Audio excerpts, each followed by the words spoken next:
million years ago. If you look at the morphology, this one actually is very, very similar to what we have nowadays.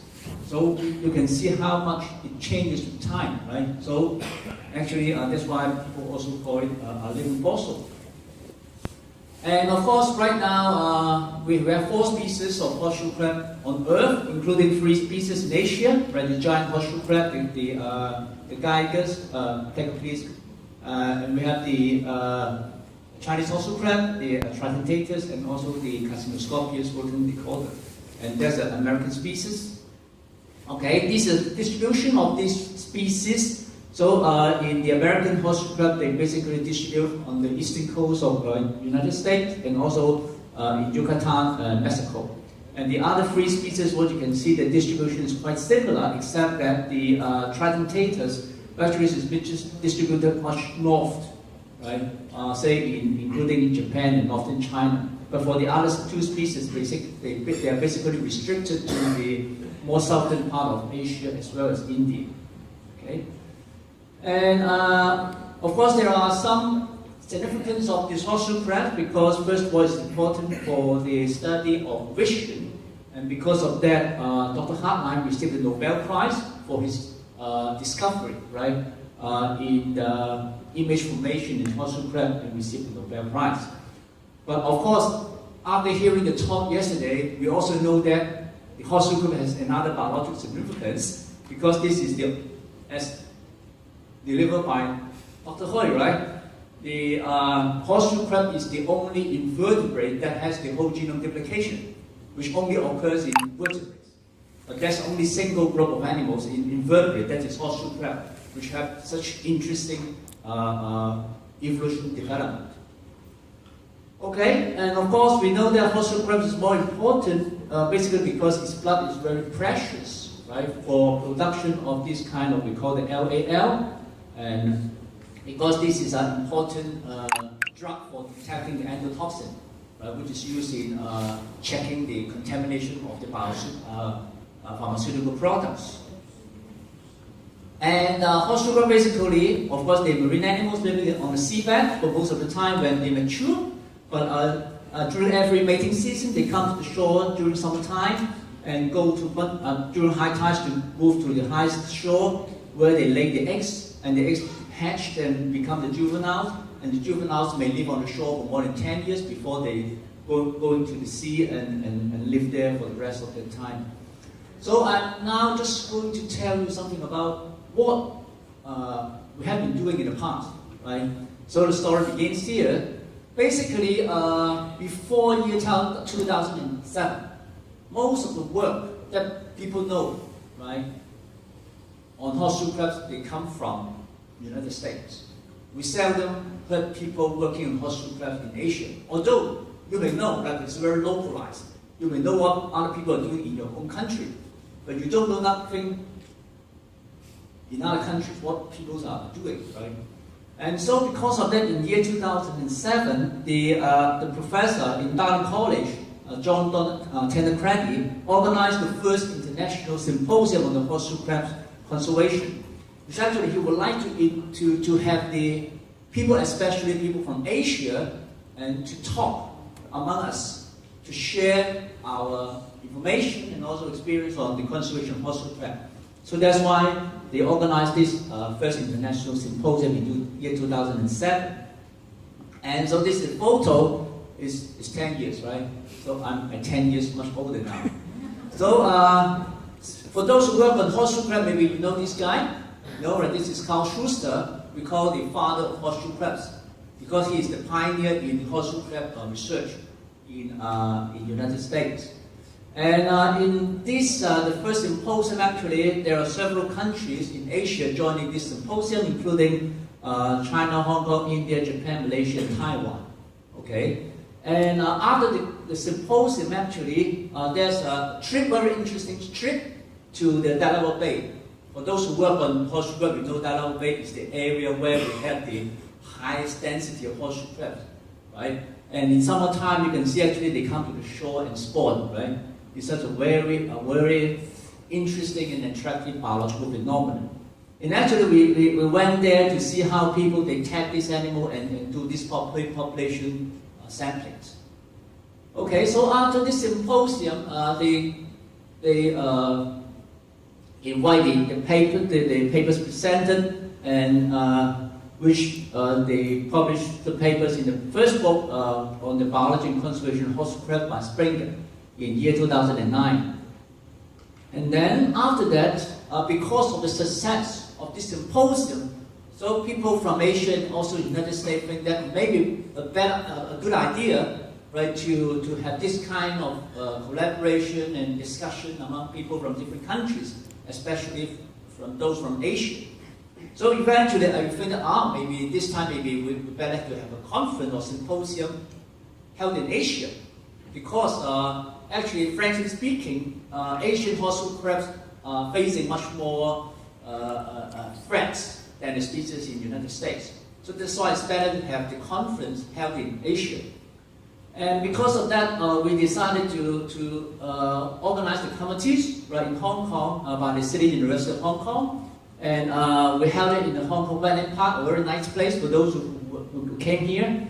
And this time, because it's held in Asia, so it attracts more countries, right, to join in Asia.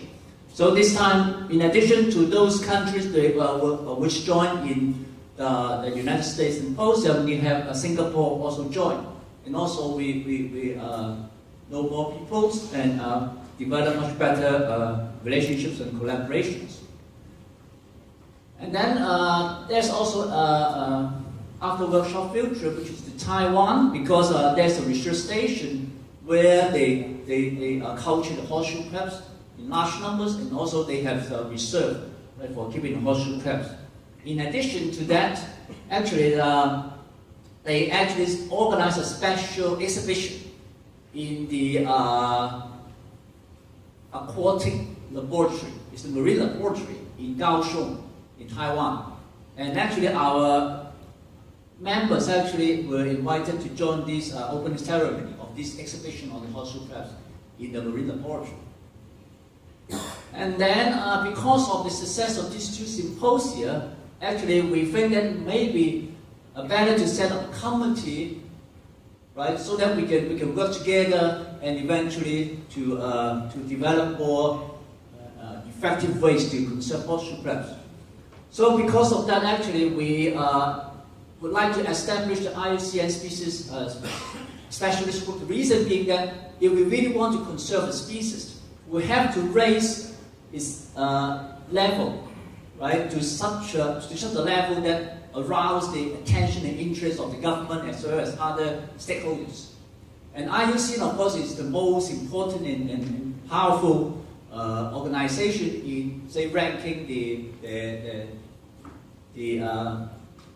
level, species level, endangered species level. So we actually submit a proposal to the IUCN to form this species specialist group in May year 2012 and formally approved next month. And because we all know IUCN ranking is important from the government point of view, because if you want to push the government to do anything on conservation, IUCN is the most effective way. Because this is an international body which actually have the objective global approach for assessing and evaluating the conservation status of every single species. So because of that, we eventually set up the committee, and because we have horseshoe crabs in Asia as well as in the US, so it's better to have better coordination between these two parties. So we suggested to have two co-chairs, right, for this organization. So we proposed the Professor Bolton from the Fordham University in US, and also Dr. Paul Shin from the City University of Hong Kong. And under these, the two co-chairs, we have the 4 working groups. And the first 2 working groups basically are for drafting the red list of the 2 of the species. The first one is for the free Asian horseshoe crab, and the second group actually work on the American species. And then we also have the group working on the trade industry and use working group, because we know actually the pharmaceutical companies actually they harvest a large number of horseshoe crabs. and also involve the human consumption. And then the fourth actually is try to how to educate the people effectively, right, to deliver the message of conservation. And then actually we have listed several key activities of this committee. It's to protect and coordinate conservation efforts, to protect the species as well as the habitat. Because if you just protect the species, but without thinking about how we can protect the natural habitat, it's useless. So that's why we think that we also need to protect the habitat, to restore and restock, right, the habitat as well as the species. And we also promote the sustainable use of the species, both in some pharmaceutical sector as well as the other side, for example, the consumption of horseshoe crabs. And that also, we also have to educate the people and aware, to raise their awareness of the significance and biological importance of horseshoe crabs. And another thing is we need to collect data, because if you really want to do a readiness assessment of a species, you should have enough information to assess its conservation status. So that's why how to collect data effectively and scientifically is very important, right, in drafting the readiness assessment. So, and after that, then we maybe, because the first conference was held in year 2007, the second one was held in year 2011, so for 4 years.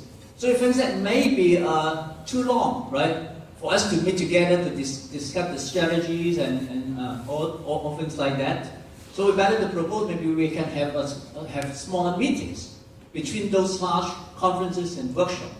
Okay. So because of that, we held another small meeting in United States in year 2013. And actually, because organizing a conference is very time-consuming, right, for all those logistics and coordination work. So it's better to tie up with a large conference, right, and just have a small section, right, in the conference. This can save the work, but at the same time we can have people to meet together to discuss the issues. So we tie up our small meeting, right, with the SURF conference. SURF conference is actually a very large conference held in the United States for once every 2 years, discussing issues on the conservation and estuarine ecology, etc. So the first one we tied with the SURF conference in 2013, and we have a special section inviting people from different countries to join. So this is a section on the comparative approaches to horseshoe crab ecology and conservation in North America and Southeast Asia. And then here we met our old friends, and some of you may know them, Dr. Paul Shin and Mark Cotton, and this is Ruth Carmichael. And actually, Dr. Mohammed, right? She's still working with Jennifer Mattei. Jennifer Mattei is here, right? She's actually a professor in the United States working on the population ecology of horseshoe crabs, and they actually very experienced in tagging. So that's why Dr. Mohammed now is working with Jennifer to work on the population assessment of the horseshoe crab in Sabah. Okay. So this provides very good opportunities for our Asian colleagues to work with the scientists from the United States. And after that, after the SURF conference as well as the conference in Hong Kong Wetland Park, so eventually we published our findings in the second book, again published by Springer in year 2015, and 34 papers were collected in this book.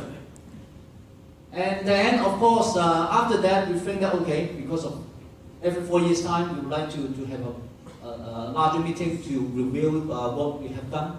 So in year 2015, then we organized another conference again in Japan, Sasebo. It's the third international workshop. In fact, if you are... Actually, what's the difference between these conferences from the first one? The first one is just an international symposium, which actually is a meeting for people to present their findings, to discuss, right, those findings. But starting the workshop in Hong Kong and in Japan, what you can see is the symposium is changed to workshop. Because we think that just presenting paper is useless from the conservation point of view. We need to do something solid, right? We need to affect or push the government or the other committees to work on conservation. So maybe we need to have more time for discussion instead of just presenting papers. So that's why we try to organize workshops that instead of having regular presentations, in addition to that, we also organize special discussion forums for people to discuss various issues. For example, how to raise the awareness of the general public and how we can effectively to deliver the message and to the government, etc. So we have various discussion forums, and also we try to formulate some conservation strategies through this discussion forum. Okay, and then after the conference in Japan, people actually in the conference, in the discussion, raised the issue that maybe it's better to have more working groups because when the committee was established, there's 4 working groups. And some of the issues actually cannot be discussed or not appropriate to be discussed in those committees.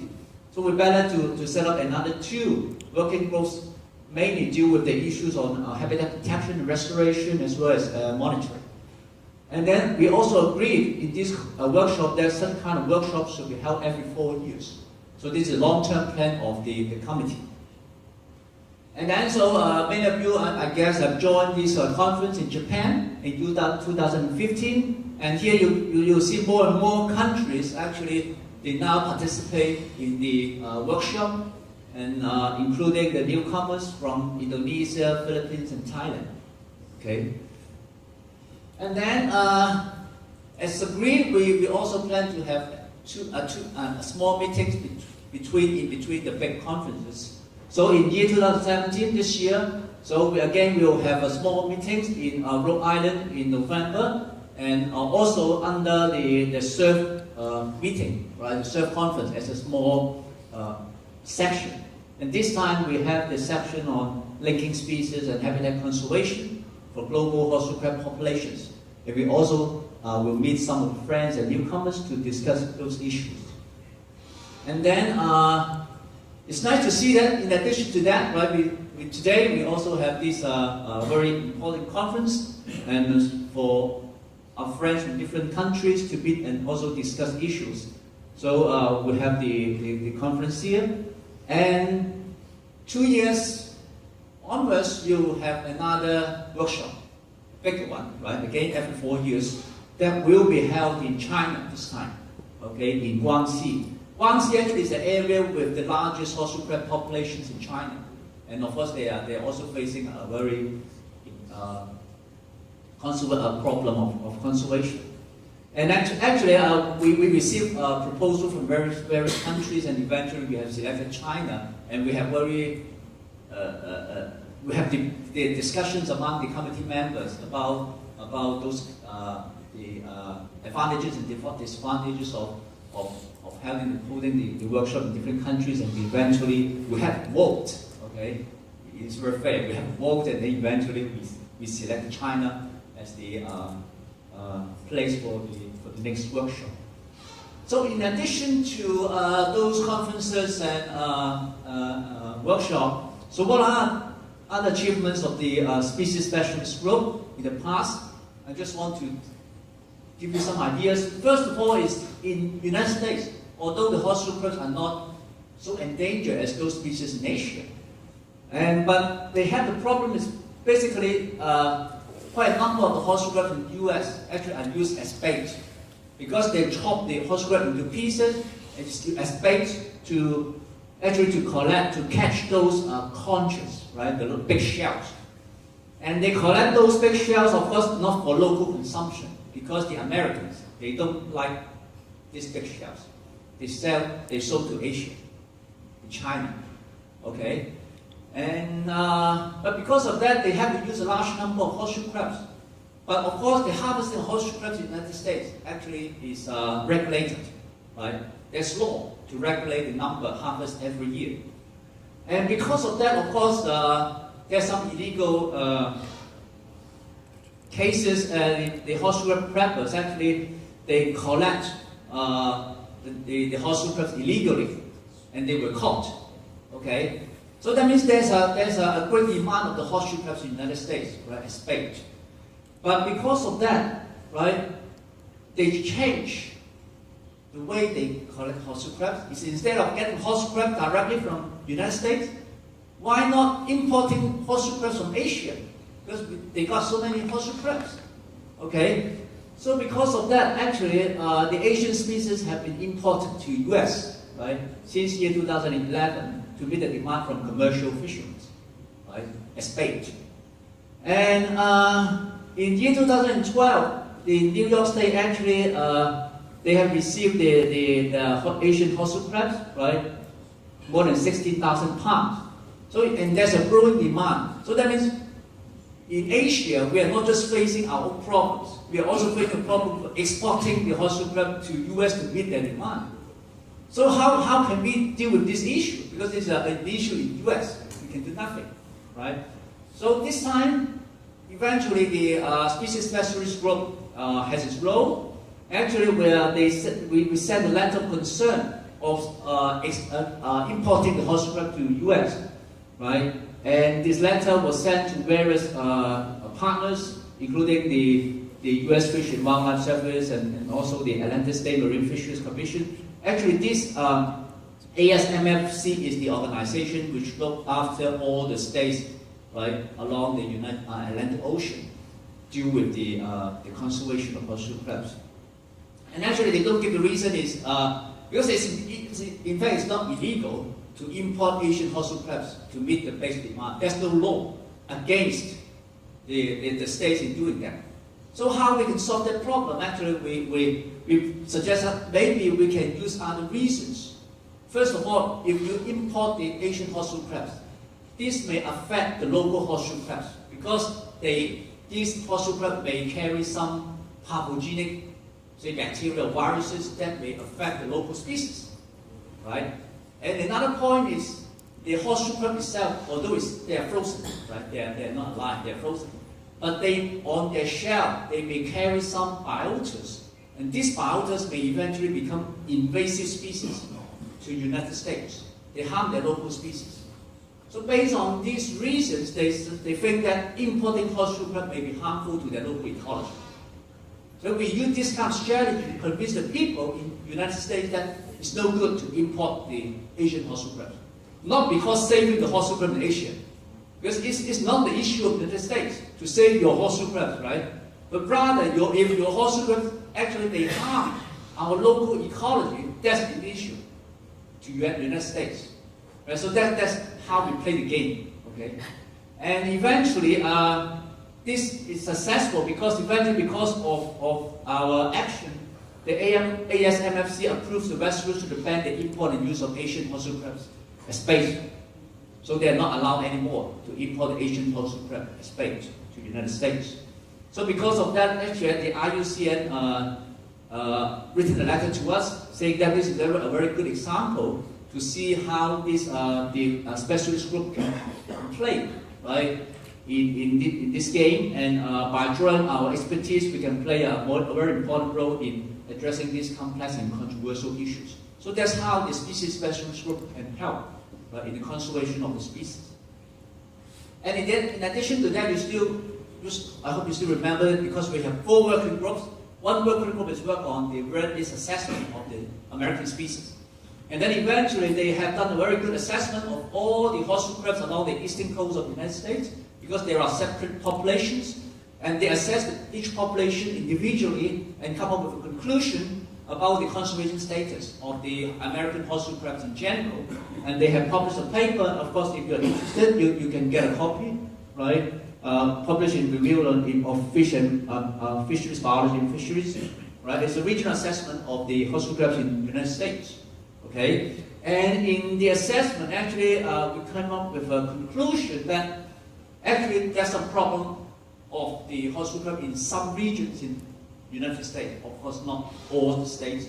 And eventually, because of that, the IUCN has changed the conservation status of American horseshoe crab from the nearly threatened level, right, to the vulnerable level. So again, this shows you the role that the species specialist group can play, right, doing scientific assessment and provide evidence to convince the government and also the international organization, right, the conservation status of a single species. And then, of course, how about Asian species? What are the problems we encounter? I'll just list some of them. The first one is, of course, in comparing with the research in the US, of course, we know, right? We don't have so much in-depth studies on the ecology, genetics, etc., on our own species. And more importantly, is countries in Asia are so diverse, right? In terms of the economic development, in terms of the language and culture. So communication sometimes is a problem, and how we can collaborate effectively is a problem, okay? And also there's very limited communication among countries for information sharing. Because nowadays we are, Kevin actually is sitting over there, he's doing this readiness assessment of the Asian species. But of course we are facing a lot of problems, because we don't know other countries are doing, right? For example, maybe they publish something, but in their own languages. But we can't read those languages, right? That's a problem. And sometimes we even don't know actually they have published, right? Those findings. So these are the problems we are facing. And anyway, Kevin is working very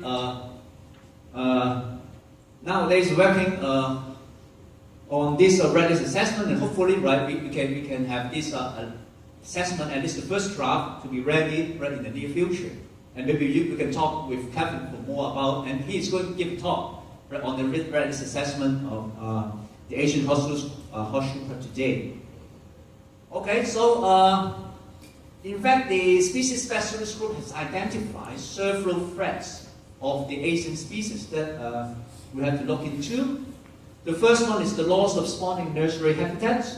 The second one is rapid growth of the demand of the blood, right, for pharmaceutical needs. The third one is capture for human consumption. The fourth is lack of data in many countries to assess habitats and population status. The fifth one is legal protection is weak. The sixth is the poor public awareness. And the seventh is the lack of funding.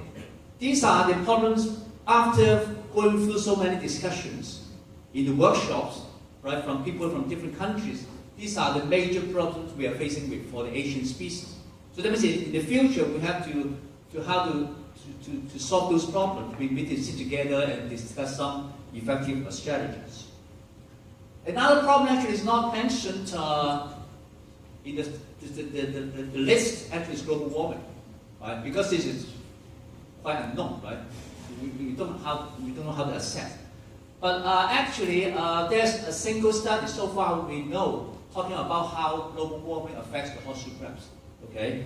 Which is published by Funk. Actually, he delivered his talk in Japan on this issue about the effect of global warming. So he used the modeling approach, right? Using the data projected in the future, right? How global warming affects the salinity, water temperature, chlorophyll content, and distance from land, right? To assess their threats to the horseshoe crab. And basically, of course, the situation is very bad based on the prediction. So this is the prediction for the mangrove horseshoe crab. The red dots indicating their distribution nowadays, okay?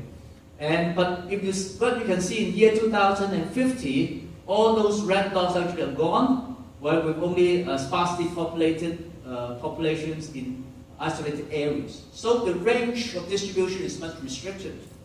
Similarly, for these tritontators, this is a distribution pattern along the coast of China and Japan and Korea, but because of global warming, you can only see isolated patches of these horseshoe crabs, and most of them can only find in Korea, Japan, and northern China.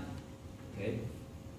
Tigers, the same. You can see the distribution. Nowadays, it's basically distributed all the way from India to Thailand and Singapore and Indonesia. But you can see the distribution range is much restricted.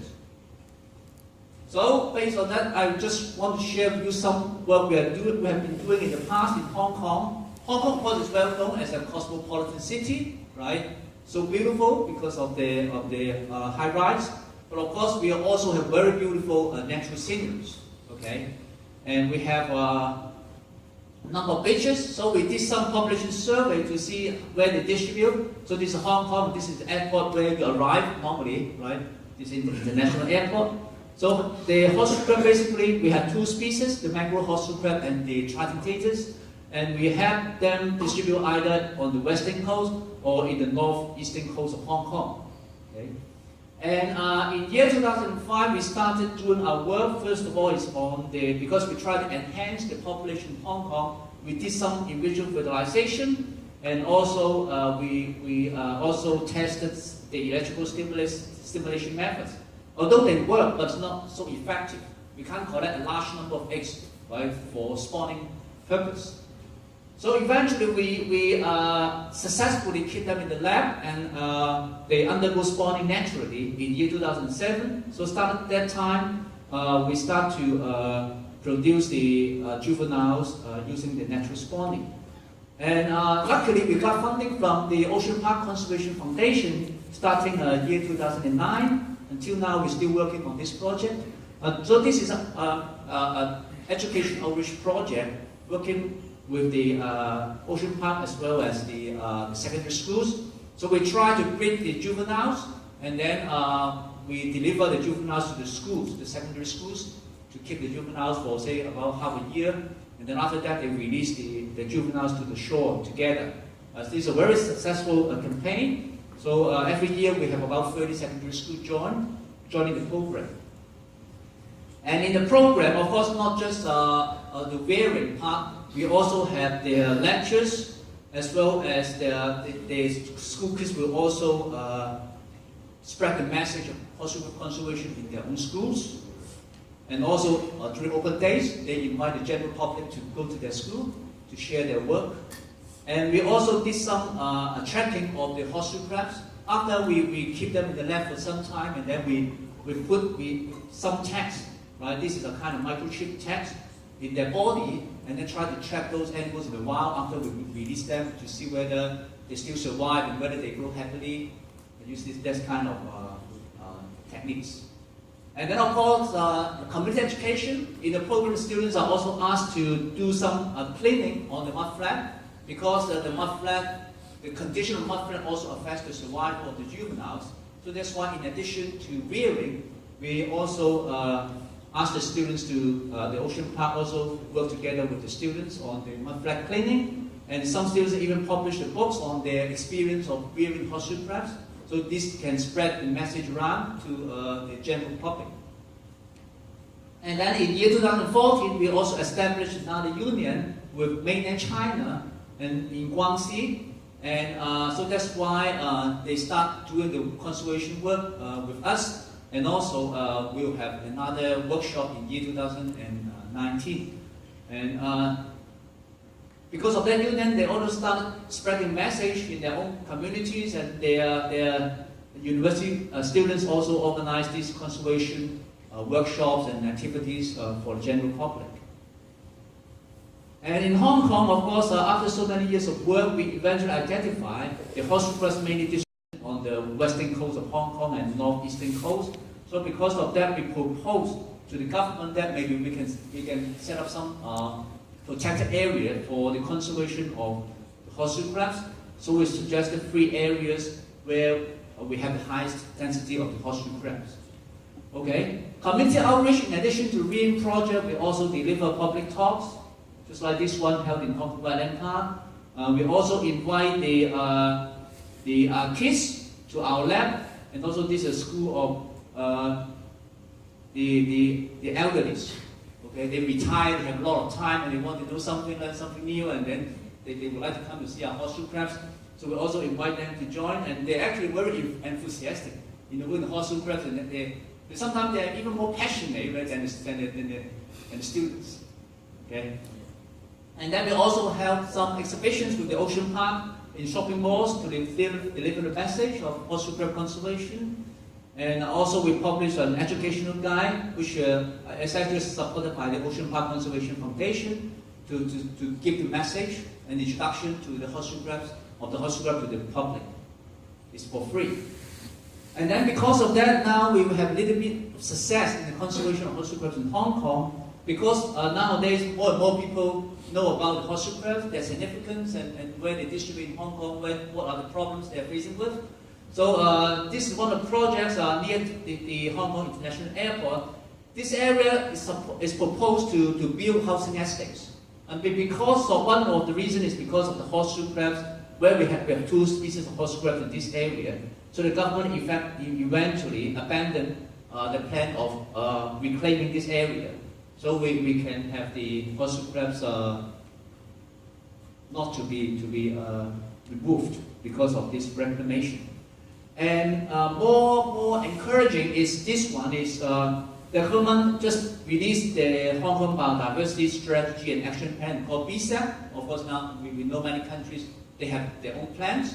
And in Hong Kong, the government is doing its own plan. And the first time they listed horseshoe crab as one of the targeted species to be conserved under this Biodiversity Strategy and Action Plan, including all other species, Chinese pangolins, freshwater turtles, corals, and incense trees. Right?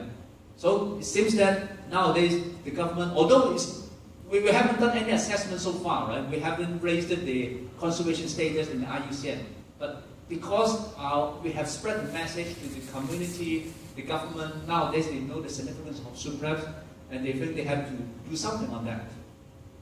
Okay, so back to this, we have the 7 major freshwater Asian species, right? These are the lists I just mentioned. So now, of course, we have to think about what we can do, right, in Asia. First of all, how to raise the conservation status, right, of the horseshoe crabs, and also how we can collaborate and work together, right, to develop a more effective conservation strategy.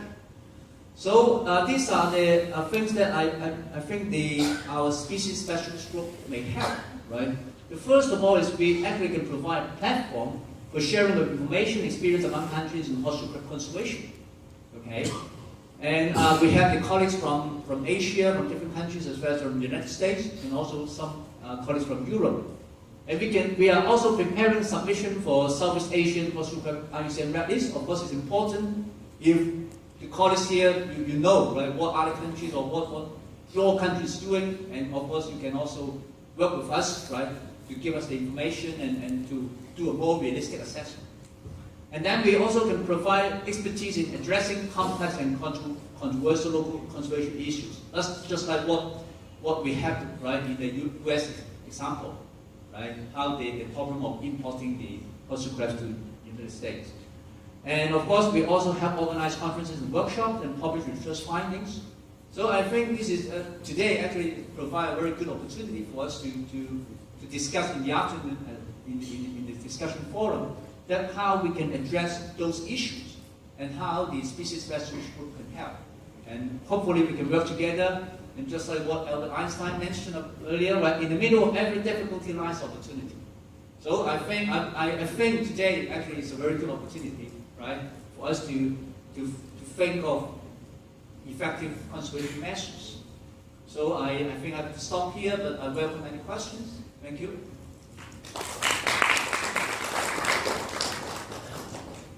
Is there any question on the species specialist group and anything you want to share with us?